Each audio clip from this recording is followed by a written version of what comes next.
नमस्कार, आदाब। आवाज़ द वॉइस में आप सभी का स्वागत है।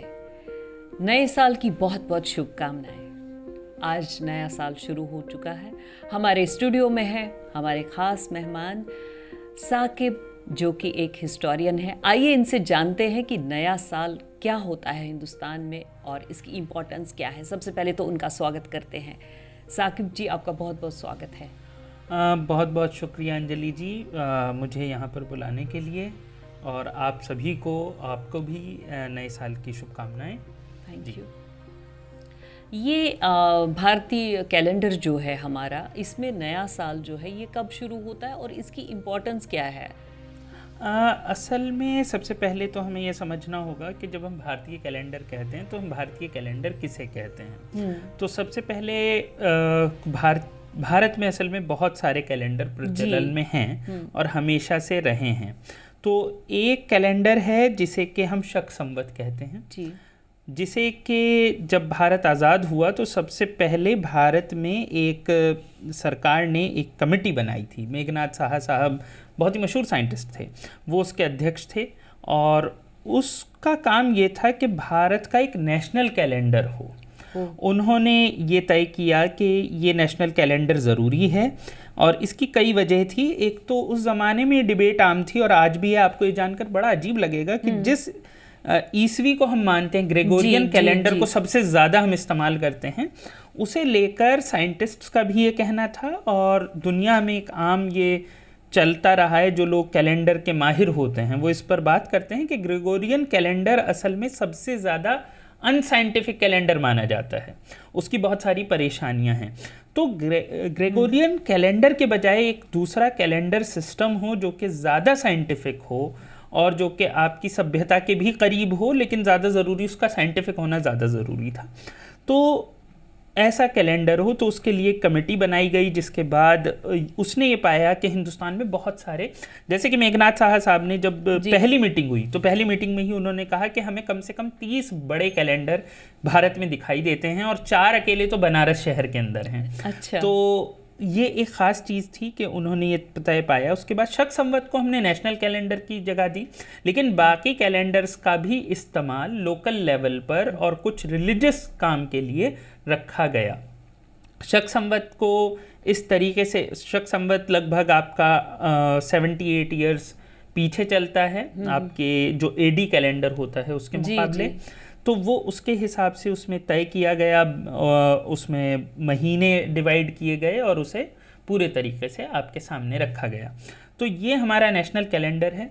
और उसके अलावा जो बाकी आप विक्रमी संवत है, और विक्रमी संवत तो काफी पुराना है, मतलब विक्रमी संवत पहला कैलेंडर। नहीं, वो सबसे पहला नहीं है, वो भी आप थोड़ा सा उसमें वो कर रहे हैं। भारत के में विक्रमी संवत से भी अलग एक वैदिक पीरियड के लिए एक हमारे पास कैलेंडर होता है, जो कि कलयुग एरा बेस होता है। तो उसमें हम युग मानते हैं। अच्छा, युगों को गिना जाता है के हिसाब से। और उसमें जो कलयुग है वो 3102 बीसी पर सेट किया गया है, जो कि आर्यभट्ट ने सेट किया था अपने वक्त में।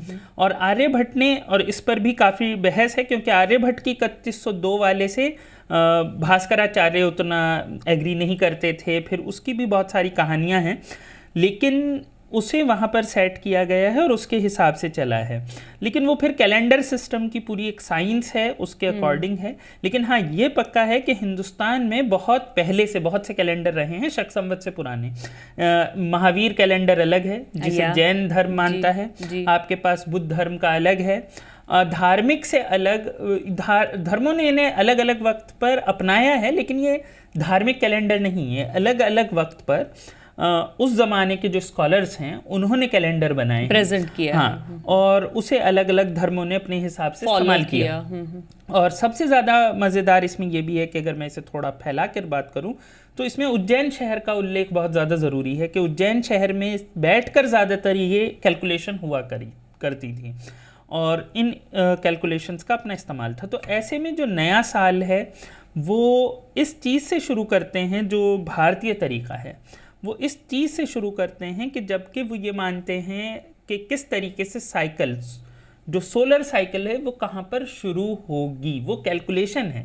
वो उसकी वजह से है, वो उसकी वजह से आपका हमेशा और इसी वजह से भारत में जितने भी कैलेंडर थे 30, अगर आप उनको उठाकर देखेंगे तो उन सबका न्यू ईयर आपको मार्च और अप्रैल के बीच में ही दिखाई देगा। हाँ, उसी दौर में, यानी सीजन के हिसाब से। वो सीजन एक्चुअली वो सीजन के हिसाब से नहीं है, वो एक सोलर सिस्टम की कैलकुलेशन है, उसकी वजह से ही सीजन वहां पर दिख रहा है आपको। वो मतलब ये नहीं है, जैसे बहुत से लोगों को ये कहना तो बड़ा आसान लगा कि कोई भी एक आदमी है राह पर चल रहा है, उसने कहा अरे सर्दी शुरू हो गई तो मौसम बदल गया तो मेरा साल बदल गया। ऐसा नहीं है, वो एक सिस्टम की कैलकुलेशन है जो अगले 100 साल की भी वो आपको कैलकुलेशन दे देंगे, 500 साल की भी दे देंगे, पिछले 500 साल की भी दे देंगे। आप समझ सकते हैं कि आर्यभट्ट साहब ने 3102 BC जब किया तो उन्होंने अपने से 3500 साल पीछे की कैलकुलेशन करके कहा था कि कलयुग यहाँ पर है। और कलयुग को ऐसे डिफाइन नहीं किया है कि आप जैसे बहुत से लोगों को लगे, वो ऐसे डिफाइन किया है कि शास्त्रों में जो उन्होंने कहा गया कि कलयुग इस पॉइंट पर शुरू हुआ, ये नक्षत्र यहाँ थे, ये यहाँ थे, यहाँ थे, तो उन्होंने कैलकुलेट किया कि ये सारे ग्रह उस पॉइंट पर आखिरी बार कब थे, तो वो 3102 BC निकल कर आया।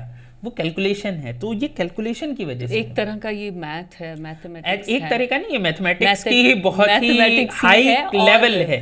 हम कैसे ये जानेंगे कि मतलब हम ये जानना चाहेंगे कि हमारे हिंदुस्तान में सभी कौन सा न्यू ईयर फॉलो करते हैं अभी एट प्रेजेंट, जैसे कि अभी पहला नवरात्र आता है, इसको हिंदुस्तानी सब एक्चुअली इंडिया में अलग अलग लोग अलग अलग मानते हैं। ज्यादा जो फॉलो करते हैं ज़्यादा तो अगर आप देखें तो लोग ग्रेगोरियन कैलेंडर को ही मानते हैं, लोग न्यू ईयर तभी मनाते हैं 1 जनवरी को। लेकिन अगर आप देखें तो जो लोग बिजनेस चलाते हैं वो अपने बही खाते दिवाली के दिन ही प्रिपेयर करेंगे। जी जी। तो अब ये तो एक अलग चीज़ है, क्योंकि जो सीज़न ये जो है ये सीज़न से बेस्ड है। और ये अगर आप देख रहे हैं तो ये आपको ज़्यादातर जितने भी एग्रेरियन लोग हैं जो खेती बाड़ी से रिलेटेड हैं वो इसी नववर्ष को मानेंगे। और हिंदुस्तान को ये कहा जाता है किसानों का मुल्क है, जी जी, ये कहा जाता है, तो वो लोग इसे ही मानेंगे। उन्हें मतलब क्योंकि उन्हें इसी से मतलब है कि कब उन्हें फसल बोनी है, कब काटनी है, तो उनका न्यू ईयर लॉजिकली यहीं पर रहेगा। और जिन लोगों को नौकरियां करनी हैं और उस हिसाब से अमेरिका और इंग्लैंड के कैलेंडर को देखना है, वो अपना ग्रेगोरियन कैलेंडर ही मानेंगे। अब उनका नंबर भी बढ़ गया है हिंदुस्तान में।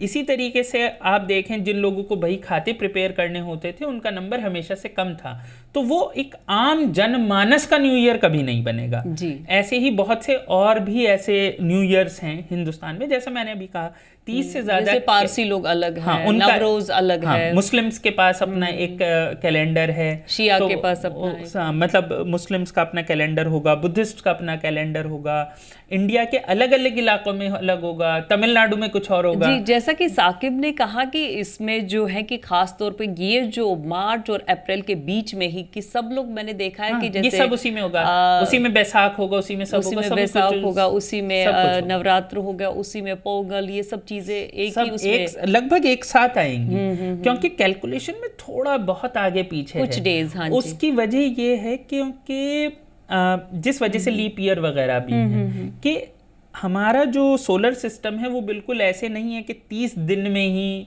या 29 दिन में ही, वो पॉइंट्स लगे हैं उसके अंदर, तो कैलकुलेशन ऊपर नीचे हो जाती है। तो साकिब ने हमें बताया कि अलग अलग जो है कि हमारे धर्म यहाँ हिंदुस्तान में उनका अपना ही अलग अलग कैलेंडर है, लेकिन 2 मंथ्स में ही, इन 2 महीनों में ही अपना न्यू ईयर वो मनाते हैं। अब हम इनसे जानेंगे कि नेशन बिल्डिंग में, नेशन को बिल्ड करने में कैलेंडर का क्या रोल है। जैसा कि अभी अभी कहा मैंने कि 1947 में भारत आज़ाद हुआ, सबसे पहली जो चीज़ें की गई उसमें से एक ये थी कि हमें कैलेंडर सेट करना है देश का। तो कोई भी जो कम्युनिटी है, नेशन है, या फिर आप ये समझिए कि पहले नेशन एक बहुत नई चीज़ है अगर देखा जाए, पिछले 200 साल में ही दुनिया में आया। उससे पहले अलग अलग धर्म को मानने वाले लोग अपने अपने धर्म का पहले कैलेंडर मानते थे जी, तो ताकि वो एक दूसरे से जुड़े रहें। या फिर आप ये देखिए कि किस तरीके से पहले जो लोग होते थे एक सिस्टम बने फॉलो करने या के फिर लिए। नहीं, आपको ये एक मज़ेदार चीज़ मैं बताऊं कि जब भारत में अकबर ने ये सोचा कि सब धर्म के लोगों को एक साथ आना चाहिए, तो उन्होंने, जैसे आपने सुना, ये सभी ने सुना होगा कि उन्होंने एक दीन इलाही शुरू किया था। जी। एक धर्म जिसमें सारे धर्म होंगे, लेकिन साथ ही उन्होंने एक नया कैलेंडर भी शुरू किया था, तारीख़ इलाही। जो कि बिल्कुल ही अलग कैलेंडर होना था। वो कैलेंडर अलग तरीके से आज भी थोड़ा सा सरवाइव करता है बंगाल के कुछ इलाकों में, लेकिन वो बाद में ज़्यादा सरवाइव नहीं किया। लेकिन आइडिया क्या था? आइडिया ये है कि अगर सब लोग एक कैलेंडर को, एक तारीख को मानेंगे तो वो ज़्यादा एक दूसरे से अपनापन, एक लगाव, एक यूनिटी उनके बीच होगी, क्योंकि कैलेंडर का होना बहुत मतलब ज़रूरी चीज़ है।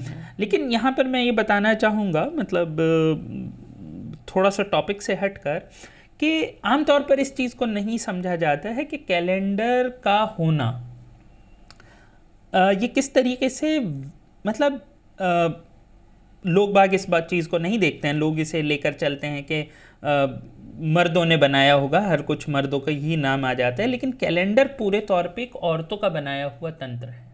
ये सिस्टम औरतों का ही बनाया हुआ है, क्योंकि जब दुनिया शुरू हुई तो इंसान, आपने सुना होगा कि इंसान शिकार करता था, कहीं गुफाओं में रहता था। ऐसे में तारीख क्या है, महीना क्या है, इसका पता लगाना मर्दों के लिए ज़रूरी ही नहीं है। उनके शिकार पे इससे कोई फ़र्क ही नहीं पड़ता है। औरत को ज़रूरी है, क्योंकि उसको पीरियड्स को चेक करते रहना है, उसे अपनी प्रेगनेंसी को चेक करते रहना है। इसके लिए ये पक्का है कि वो 28 दिन की साइकिल को पक्का करे।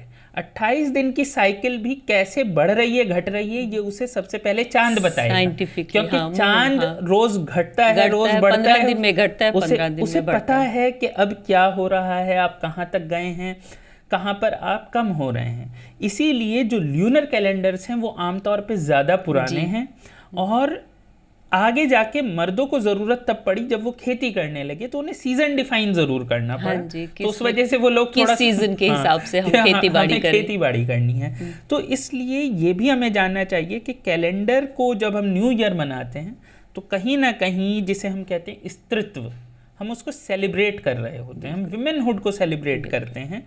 और हम में से ज़्यादातर लोग ये जानते भी नहीं हैं कि एक बहुत बड़ा कंट्रीब्यूशन है, बहुत सारे कंट्रीब्यूशन के बीच, जहाँ पर के विमेन ने हमें ये पूरा का पूरा एक सिस्टम दिया और उसी पर सारी दुनिया चल रही है।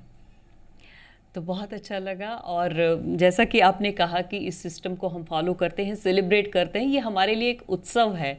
नए कपड़े पहने जाते हैं और पार्क्स में लोग जाते हैं, हरियाली में, जैसे आपने कहा कि खेती बाड़ी करते हैं, इसका एक मुहूर्त के हिसाब से भी, और नया साल शुरू करते हैं। हमारे हिंदुस्तान में चाहे कितने भी अलग धर्मों के लोग हैं, तो अपना अपना न्यू ईयर मनाते हैं। एक बार बहुत बहुत शुक्रिया और नए साल की बहुत बहुत शुभकामनाएं। हमारे दर्शकों को भी आवाज़ द वॉइस की तरफ से नए साल की बहुत बहुत शुभकामनाएं। बहुत बहुत शुक्रिया और बहुत बहुत नव वर्ष की शुभकामनाएं।